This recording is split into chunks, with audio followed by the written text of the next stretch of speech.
On today's podcast, we have Cris Matheson. Cris is a graduate of both the Monroe Institute and the College of Inner Knowledge, and a current member of the Out of Body Experience Research Centre. He's also an author of 2 novels, JC and Me at 33 and Beck's Drugs and Rock and Roll. He hosts workshops at the Allentown Holistic Health Centre, assisting people to enter the new world, a world that Cris has been navigating for over 30 years, thanks to lucid dreaming, meditation, and astral travel. Hi, Cris. How are you today? Hi, Sharon. I'm good. I'm surviving. That's quarantine. good. Yourself? I'm at home. Fortunately, I already know how to Skype and podcast, so COVID hasn't affected me at all. Yet you're the same, did you say? I was just saying I'm a homebody, so sadly I haven't noticed much different. No, and it's strange, isn't it? A lot of people who kind of are in our world are the same. We usually keep to ourselves, or we have certain groups that we go to, and everybody's pretty much on the same wavelength. So, no, really, and there's a lot of people who have just continued working too, of course, the essential workers, so they haven't felt anything either, except my husband in particular says the traffic's been amazing. And he's really enjoyed being able to get from our home, which normally takes about an hour and 15, to the city in like 15 minutes, which is... That's good. Getting spoiled. It'll be a shock when it goes back to normal, I suppose. Yeah, he's not looking forward to that. And of course, it's starting to ramp up now, back to what it is. So so today we're going to be discussing Cris' foray into an audiovisual album world. What inspired you to delve into this world, Cris? It's something that not a lot of people really get into, and it is kind of a new concept, but certainly for a lot of our listeners. So tell us about it. Well, I had just finished up a project, and the person that was my partner in the project was Aaron Walker, and he comes from a really good band, and he just finished up with them, and he'd been doing them for about 10 years as well. So we were looking for something else to do. So we thought we wanted to do something that was minimal, simple, but heavy on atmosphere. And I could blend in some of the kind of stark sounds of the 1980s post-punk scene, but I also wanted to put in a lot of spirituality, make it a bit of a mind trip, because he's an artist as well. So I wanted something to reflect some of those larger mind states that I've experienced over the last 35 years through consciousness expansion and meditation. So I think you've had a look at had a chance to have a look at the... I did, and I made the mistake, listeners, of watching it just before bedtime. I naturally assumed that it was going to be something that would lull me into sleep, but it wasn't. It really is more of an entertaining kind of a push to maybe... to be honest, I really don't know how to describe the experience. I was transfixed, but it wasn't at times an uncomfortable experience what I was seeing, but then it was also comfortable. So well, that's good, because it's not like Kenny G on Prozac. I didn't want to have the training wheels of like meditational music, which is quite, chamomile tea, and get into that kind of thing. But this is, if you actually get into consciousness exploration, you actually have to do a lot of self work, and you go through these kind of internal mindscapes, and some of them are confronting. They are vast. And I think the word holy means awe as well. So it doesn't just mean it's nice. When people meet these like holy angels or have special experiences, often they're terrified. So there is an aspect in it where you have to do some deep work on yourself. And the more you do that, the easier it is to navigate those realms. So I'm not surprised it's a little bit daunting, because, when you step into a vast experience, it's outside your ego. So there's a surrender to that, and you have to learn how to trust it. You have to learn how to navigate it. And there's a lot to it. And the more skills you have in that regard, the easier it gets. If you have a support network in a group, or the Buddhists would call it like a community to support you, then that helps. If you've got teachings to refer to, that helps as well. But it's not just a simply sitting down on the cushion and just like vaguing out a little bit. True meditation, if you start to go into the depths of your subconscious, can be very confronting. It's certainly much larger than what you think you are. So have you just done the one? Are there plans for more down the track, or? We may. I recorded that when we were together. I was very fortunate that he owned a recording studio and we were living together at the time. So that's another reason we did it. We said, well, let's do a project together. And so that was nice. But now I'm living in Rockhampton. So we're separated by the tyranny of distance. We're about 1,000 kilometres away. So it's very hard for us to make one. Although I'm always sending him ideas. We could easily do another one. And I think the next one would be better as well because we've got, we'd have certain different directions that we'd explore. I also want to put in binaural beats into it too, but I don't think we'll do that. But that would have been another option as well. Mm. Oh, there wasn't. That's funny because I actually thought there was some in there in the background. That's right. I played it to a few of my friends and they said, whoa. I said, how did it feel? They said, oh, it felt like I was taken out somewhere. Did you put binaural beats in it? Because they knew I was into that. I said, no, but I was trying to replicate that sound. Like consciousness has lots of different applications. And I learned some of that from the Monroe Institute, which you referred to before.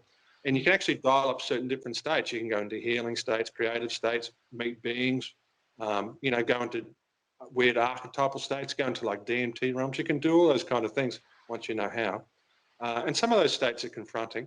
But they're all pretty large. So I want to replicate some of that into the music. I think it sounds like from what you're saying that they had that effect on you, which is good. Yes, That's what I wanted. Especially, it goes naturally too with the audio visual album, which is on YouTube, counterclockwise falling echoes, because it's that kind of largeness, that kind of psychedelic large space. You see that when you walk into a mosque.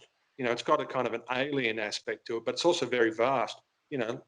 Like the people of the desert, when they go into a mosque, it's almost like an internal vastness too, isn't it? They kind of transfer from the desert into the temple. Exactly. And it's got a bit of that aspect. And some of the alternative videos we did for the songs, one of them's like in a mosque kind of thing. So it's got that kind of aspect to it. That was quite deliberate. What I'll do is I'll attach a link for our listeners so that they can go and check it out on YouTube to the actual podcast here and inside the next upcoming magazine issue too. So we know now how your collaboration has come about with your friend. What is his name again?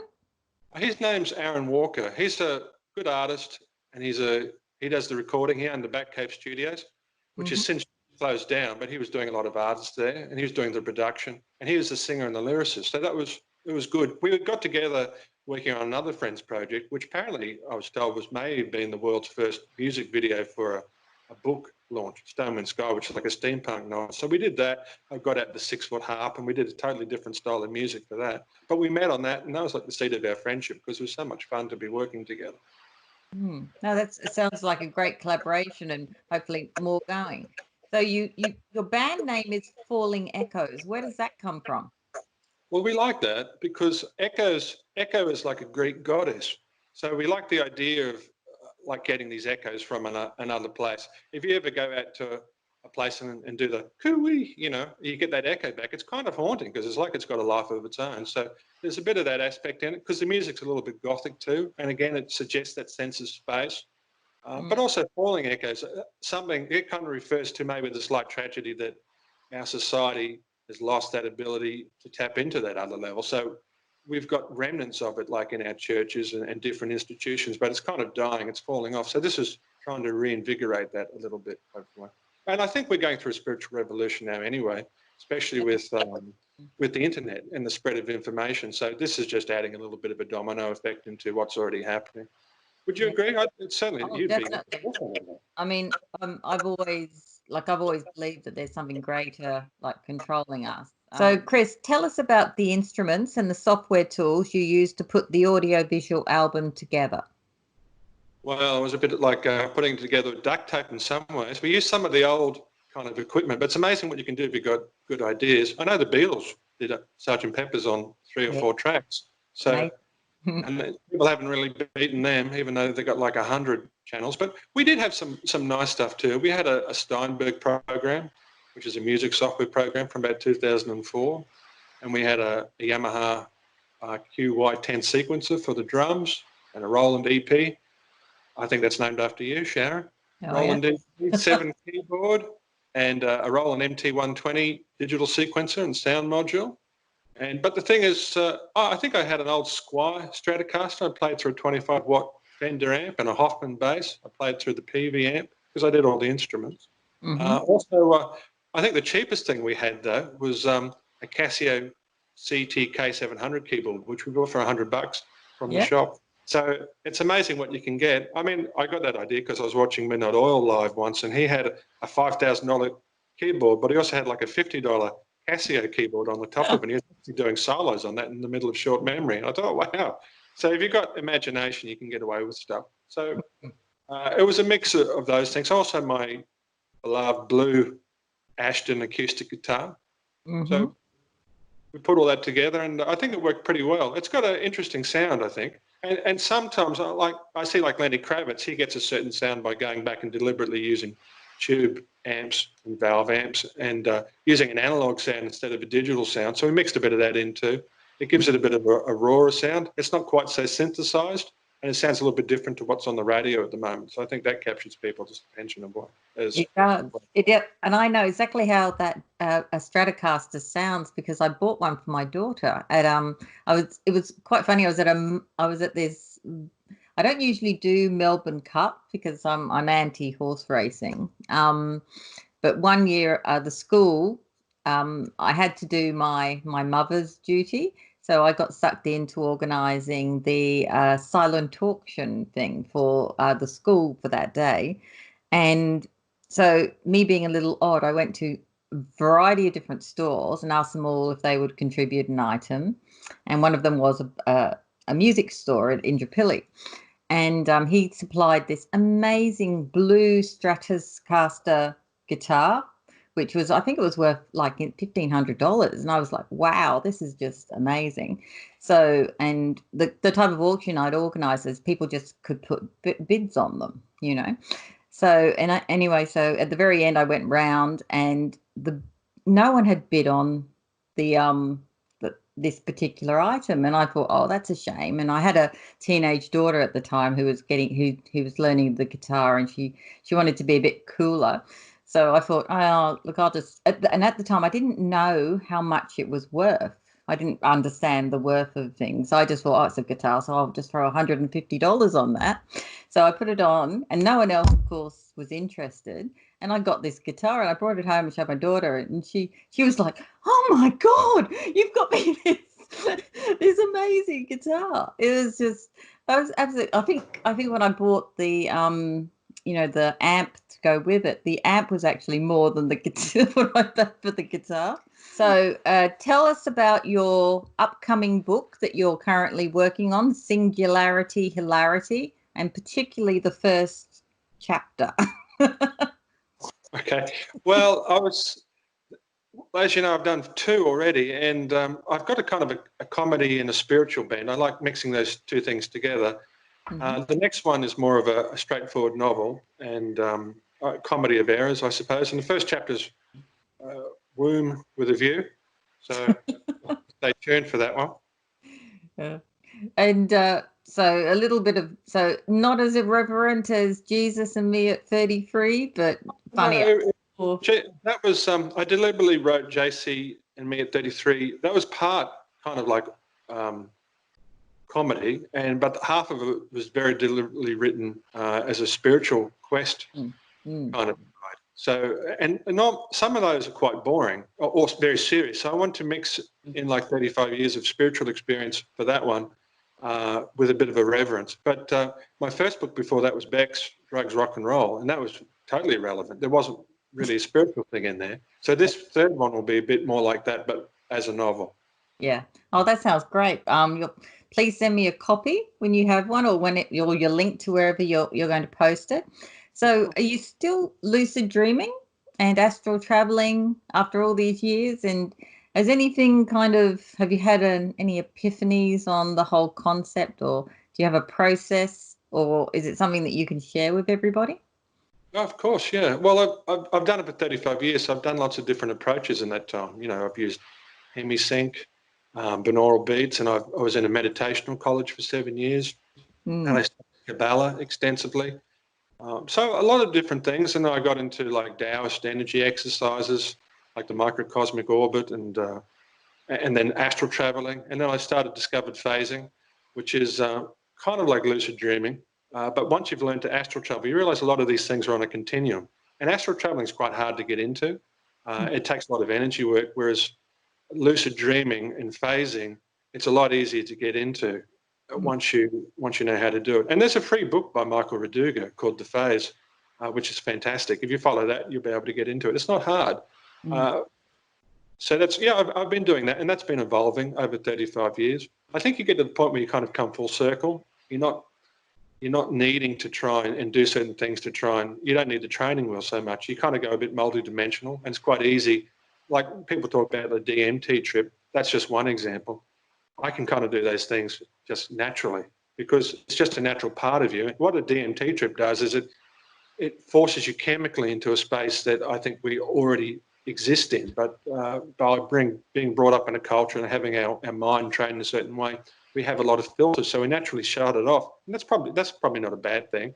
Otherwise, you might get much done. But as you get to a certain age, and as your meditation practice matures, you can get into those states fairly easily. And it's all the same. Although I was I went to that state last night, and it wasn't, I was looking at it, and one of the beings came up to me. I said, "Oh, I'm here." And they said, "Yeah, you're late," because I've got a sense of humour.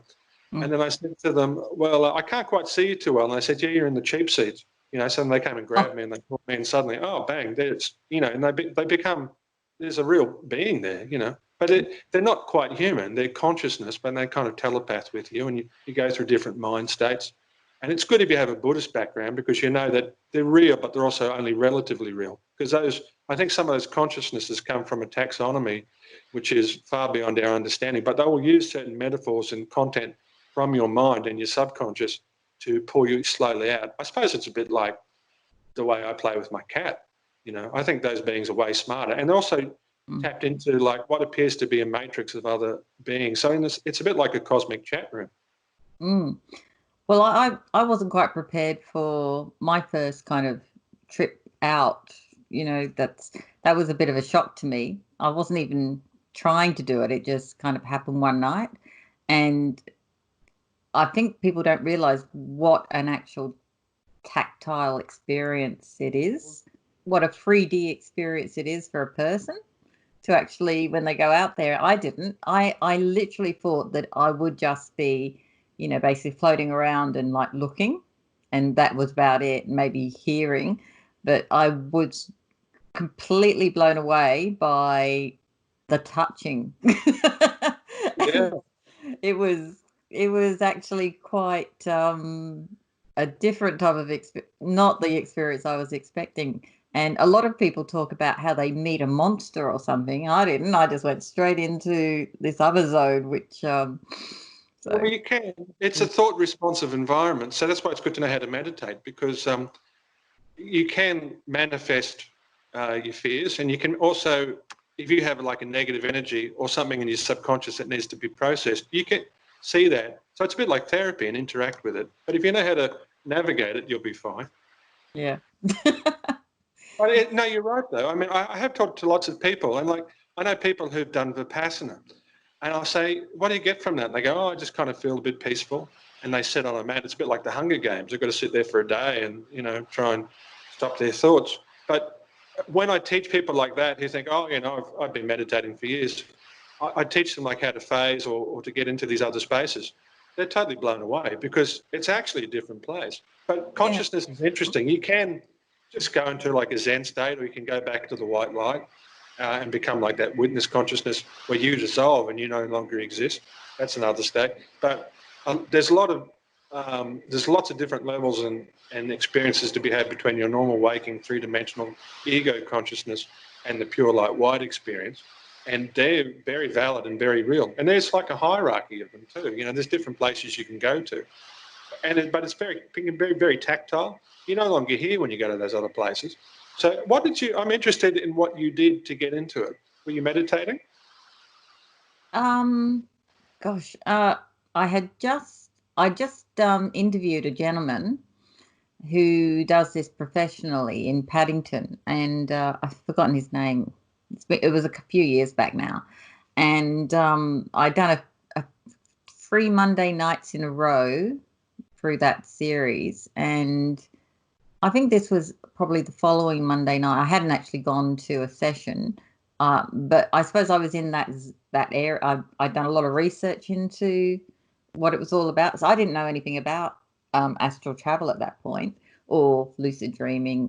So I'd done a lot of research over the previous month, and I'd interviewed him on 2 occasions. And then I think he'd said exactly what you said, is you don't need any tools, Sharon. You just need to lay in bed and, visualize where you want to go or what you want to do. And so basically I thought, okay, I'll give this a go. So basically I just lay in bed, and then boom, it was like amazing. So I don't know if it was because I'd had the week, the 2 or 3 weeks of meditation prior, and then the research, or my mind was just a bit more open to it at that point. But yes, I just wasn't expecting it to be like I was actually there and embodied, and that's quite. Yeah, once you give yourself permission to, and you've got some basic techniques, and you've got the right techniques, it's not that hard to get into. You can get there after trying a few times, within a week. You don't have to try for years and years. And as you say, once you get there, it's like flicking a switch. You're kind of here, and you can meditate, and you can always just kind of feel like you're here and getting more peaceful and expanded. Or you can actually go to these different places, and literally you flick a switch, and then you are there. Yeah, it's very difficult to explain to somebody who hasn't experienced it. It's impossible, except to say that it's real. But unless unless you've tasted chocolate, I mean, you can talk about it and write philosophy on it, and talk about it all day. But once you've tasted it, you know what it's like, and it's kind of natural and simple. And if someone else has tasted it, you just go, oh, it was like that, wasn't it? And they go, oh, yeah, it was. You don't really need to say anything. But it's very hard to explain. Yeah, it's like I couldn't, for a while after it, I didn't actually share it with anyone, because I thought that's because a personal experience too. But I think I was with friends one night. Society's changing too. I think. When did this happen for you?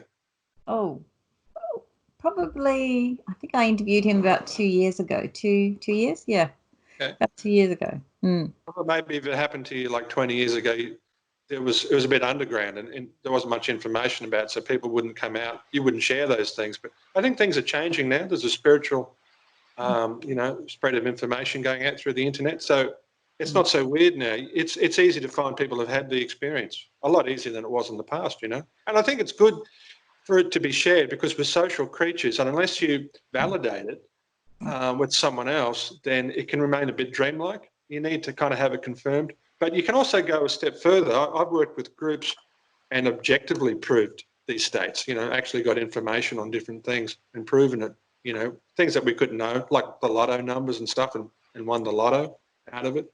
So you can do that. So it is definite state, and you can prove that it's got an independent existence as well.